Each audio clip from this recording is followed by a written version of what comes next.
The odds of an interest rate hike have risen sharply after a surprisingly strong hiring spree led to Australia's unemployment rate falling back down to 3.6%. And some new records were broken.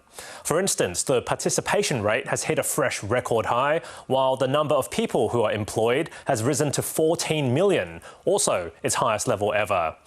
They must have taken some advice from the Reserve Bank governor to work some extra shifts just to keep up with the cost of living.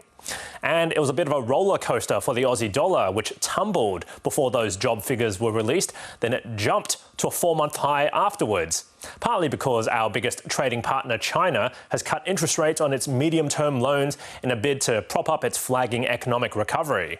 Currently, the Aussie dollar is buying 68.2 US cents, and it's also close to a 4-month high against the New Zealand dollar after it was confirmed our Kiwi neighbours are now officially in recession.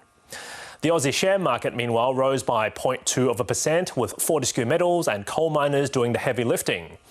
Gold and oil prices fell, while iron ore prices rose.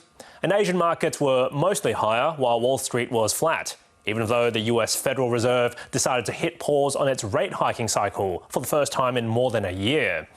Basically, the Fed wants to sit back and assess the impact of its 10 previous rate increases and monitor the impact of the banking turmoil, which began with the collapse of Silicon Valley Bank months ago. Now, as you can see, lending from the small banks is on the rise again, so not much of a credit crunch there.